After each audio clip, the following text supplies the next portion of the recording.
In the vast expanse of the Pacific Ocean, there lived a solitary, beautiful Columbia River red-band trout, a steelhead. She spent her days swimming through the endless currents, but deep within her heart there was an insatiable longing, a yearning to return to the place where her journey had begun. She returned to these waters once before, to spawn. A journey which begins at the confluence of the Columbia, then into the Willamette, Yamhill rivers, and finally at the leaf-tannin-stained waters of Baker Creek.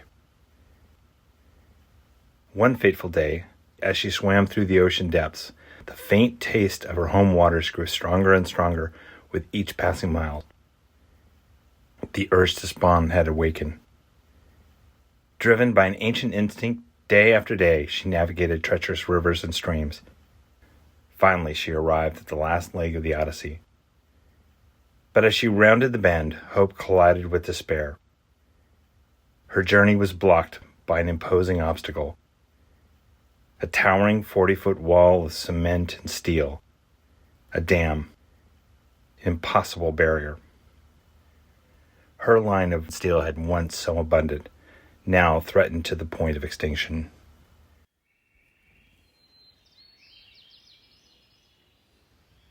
In the summers of my childhood, we always stayed with my grandparents on their ranch.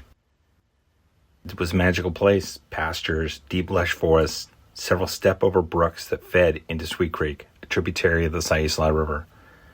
Our ranch surrounds several miles of Sweet Creek, a perfect place to play and explore, and right at the end of the tidal influence of the Saisla River.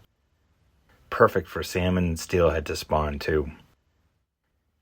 In the early 70s, my grandparents invited fisheries researchers to the ranch to see if they could restart a dying salmon run.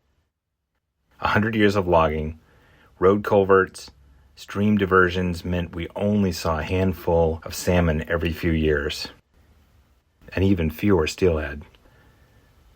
What a marvelous time and place to be 10 years old at the ranch.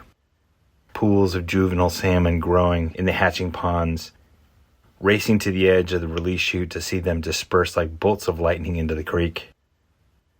At the time, I remember thinking, well, of course we should share this place, this land, to help the salmon. Little did I realize what a small act of ecological benevolence would stick with me. I suppose this is one reason why I'm drawn to help with the restoration of our watershed.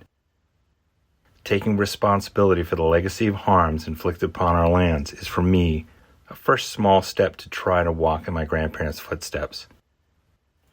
And one day, see these fish returned to their normal populations.